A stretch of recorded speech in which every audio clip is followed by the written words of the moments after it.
जय श्री राम दोस्तों।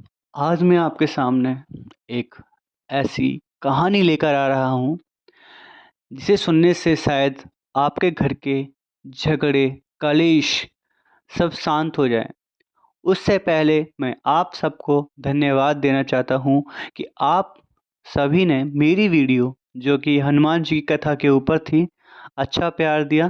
कहने को तो 2000 ही व्यूज़ हैं, लेकिन मेरे लिए बहुत हैं, क्योंकि मैं चाहता हूँ कि हनुमान जी की भक्ति, प्रभु की भक्ति सभी को प्राप्त हो।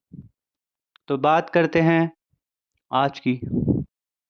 अभी कुछ दिन पहले वीडियो देख रहा था जिसमें एक संत महात्मा है अनिरुद्धाचार्य जी।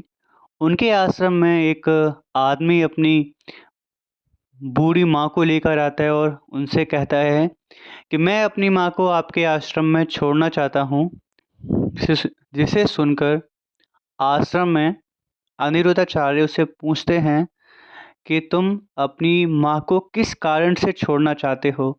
देखने में तो अच्छे खासे हो आप। वह कहता है कि मेरी माँ की और मेरी जो बीवी है, इनकी आपस में नहीं बनती है। तो अनिरुद्धाचार्य कहते हैं कि तो तुम अपनी जब माँ को रख सकते हो, नहीं रख सकते तो बीवी को भी कैसे रख पाओगे? उससे भी छोड़ाओ यहाँ पर। तो ऐसे ही उसे समझाते-समझाते उसकी माँ से पूछा जाता है कि वह क्या चाहती है। उसकी माँ कहती है कि बेटा, मुझे अपने बेटे के साथ नहीं रहना है। ये लोग मुझसे अपना काम कराते हैं घर का, क्योंकि इसकी बीवी की तबीयत खराब रहती है, मेरे हाथ पैर काँपते हैं और दरअसल देखा जाए तो बहुत झगड़े होते हैं। बात यह है कि गलती किसकी है? मेरे हिसाब से गलती उस परिवार की इसीलिए है कि अपनी सास के प्रति बहू और बहू के प्रति सास दोनों में ही आदर तो दूर की बात, सहनशीलता भी नहीं है कि उन्हें एक दूसरे की बात भी सहन नहीं होती है। और हमारे समाज में ऐसा ही होता जा रहा है। आप तो इंसान हैं, आप इतनी पूजा पाठ करते हैं, घंटों मंदिरों में दर्शन के लिए इतना लंबा इंतजार करते हैं, और भगवान के दर्शन प्राप्त करके भी अगर आपके घर में कलेश है तो आप पूजा कर रहे हैं मगर पूजा का पालन नहीं कर रहे हैं। चाहे आप कितने भी हनुमान चालीसा पढ़ लें, कितने भी सुंदरकांड के पाठ करा लें, रामायण करा लें, जब तक आपको अपने मन में सहनशीलता नहीं लेकर आएंगे, जब तक मेरे भाइयों कुछ नहीं होने वाला। आपको एक कथा बताता हूँ जिसमें एक बार सभी ऋषि मुनि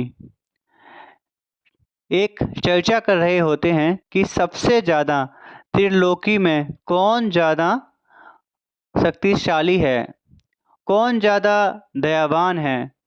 अब कुछ ऋषि ब्रह्मा का नाम ले, कुछ शिव का तो कुछ विष्णु का, लेकिन सभी का तर्क एक जैसा नहीं था, सभी की सहमति एक नाम पर नहीं थी। इस कार्य को करने के लिए ब्रह्मपुत्र ऋषि भृंगु को बुलाया गया, और ऋषि भृंगु जो थे वो तीनों की परीक्षा लेने के लिए जाते हैं। सबसे पहले वो अपने पिताश्री के पास जाते हैं जो ब्रह्मा जी हैं, और जब वह अपने पिताश्री के पास जाते हैं तो देखते हैं कि उनका पुत्र पहले जब आया करता था, पैर छुआ करता था, आदर सत्कार किया करता था, लेकिन इस बार जब वह आया है तो चुपचाप खड़ा है और गुस्से में देख रहा है। तो वह भी गुस्सा हो जाते हैं, लेकिन सोचते हैं कि यह तो मेरा ही बेटा है, और सोच के उसे माफ़ कर देते हैं। तो ऋषि भृंगु को भी समझ में आता है कि उसके पिताजी उस पर गुस्सा हुए हैं, तो वह वहाँ से चले जाते हैं। क्योंकि ब्रह्मा जी की परीक्षा लेने के बाद वह जाते हैं कैलाश। कैलाश में भगवान शिव तपस्या कर रहे होते हैं, लेकिन जैसे ही ऋषि भृंगु आते हैं तो वह अपने स्थान से खड़े होकर उनके आदर के लिए आते हैं, उन्हें गले लगाना चाहते हैं, लेकिन भगवान शिव के गले लगने से ऋषि भृंगु मना कर देते हैं और उनका अपमान करते हुए कहते हैं कि भगवान शिव, आप कैसे हैं? आप अपने धर्मशास्त्रों वेदों पुराणों के हमेशा उलट क्यों चलते हैं? आप राक्षसों को भी और जो बेकार मानसिकता वाले देवता हैं उनको भी आप वरदान दे देते हैं। यह आप बहुत गलत करते हैं, आपको शोभा नहीं देता और कड़वी कड़वी बातें बोलते हैं, जिससे महादेव को गुस्सा आता है और त्रिशूल उठाकर जैसे ही उसका वध करने जाते हैं वैसे ही माता पार्वती उनको समझाती हैं। लेकिन भोले तो भोले शंकर ही हैं, जितना जल्दी उन्हें क्रोध आता है उससे अधिक जल्दी तो वह शांत हो जाते हैं। अब ऋषि भृंगु वहाँ से भी चले जाते हैं सीधे विष्णु जी के पास। विष्णु जी सो रहे थे माता लक्ष्मी के गोदी में सर रखकर, लेकिन ऋषि भृंगु आते हैं और आते ही उनकी छाती में लात मारते हैं। यह देखकर जैसे ही भगवान विष्णु खड़े होते हैं, देखते हैं कि ऋषि हैं सामने, तो उनके पैर छूते हैं, उनसे माफ़ी मांगते हैं, बोलते हैं भगवान मुझे क्षमा करें, मैंने आपको देखा नहीं, आप आए हैं।